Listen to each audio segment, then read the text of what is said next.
Update आपण पुण्यातून पाहतोय। शिवानी अग्रवाल हिची चौकशी आता झालेली आहे आणि चौकशीनंतर पुन्हा एकदा गुन्हे शाखेकडून तिला पुन्हा एकदा रवाना करण्यात आलेला आहे। आपण पाहतोय शिवानी अग्रवाल आणि तिच्या मुलाची समोरासमोर चौकशी आता संपलेली आहे आणि त्यानंतर शिवानी अग्रवालला पुन्हा एकदा जेलमध्ये गुन्हे शाखेकडून नेण्यात येत आहे।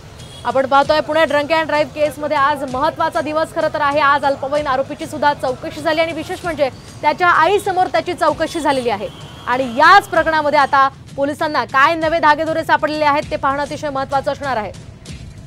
या संदर्भात आपण अधिक माहिती जाणून घेऊयात आमचे प्रतिनिधी नितीन पाटणकर यांच्याकडून। नितीन, काय सांगाल, काय अधिकचे अपडेट्स या संदर्भात?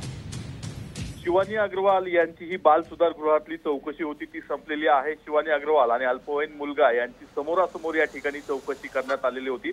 साधारणतः तासभर ही चौकशी चालली होती आणि त्यानंतर आता त्यांना पुन्हा पोलिसांनी ताब्यात घेऊन गुन्हे शाखेच्या ऑफिसकडे नेलेले आहे। गुन्हे शाखेच्या ऑफिसमध्ये नेऊन त्यांच्या अटकेची जी पुढची कारवाई ती केली जाणार आहे। त्यांचं ससूनमध्ये नेऊन त्यांची तपासणी असेल, वैद्यकीय चाचणी असेल ती करून पुढील अटकेची कारवाई पोलीस करणार आहेत। शिवानी अग्रवाल यांना आज किंवा उद्या न्यायालयात हजर केलं जाऊ शकतं आणि त्यांची पोलीस कोठडी पोलीस मागणार आहेत।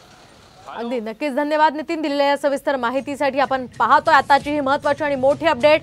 आई आणि मुलाची समोरासमोर चौकशी झालेली आहे आणि आता पुन्हा एकदा शिवानी अग्रवाल हिला गुन्हे शाखेकडे नेण्यात आलंय।